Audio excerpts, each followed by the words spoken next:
Në konferencë për mediat këtë të hënë, kryetari i Partisë Demokratike deklaroi se presidenti Begaj do të deklarojë datën e zgjedhjeve, pasi Rama dështoi të binte Veliajn që të pranonte shkarkimin.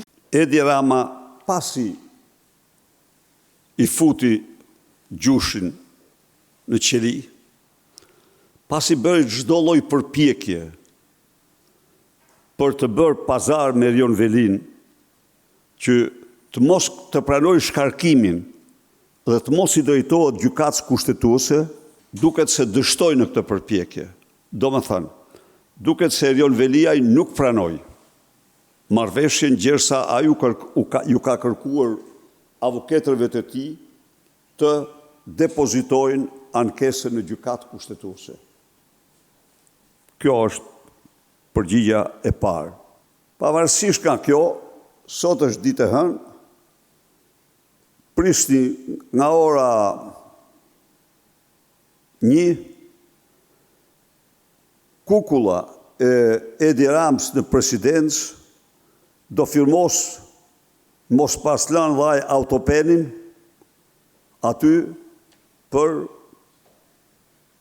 datën e zgjedhjeve.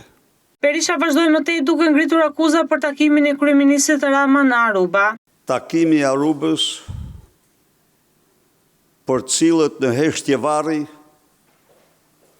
nga Edi Rama dhe narkoministrat e tij.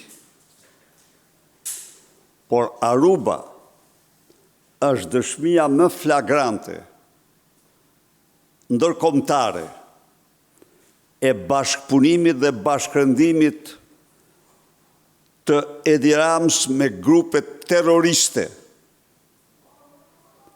të shpallura nga Shtetet e Bashkuara të narkotrafikantëve, narkoterroristëve shqiptar dhe ndërkombëtar.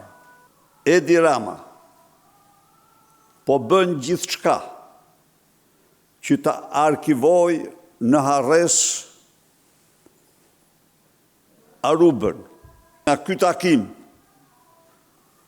thuhet se u kthye me një orë 400.000 eurosh, mes diamante dhe safire të çmimeve më të larta. Kryedemokrati foli edhe për raportin e Dash, ku sipas tij flitet për një narkoekonomi pas një investim të huaj.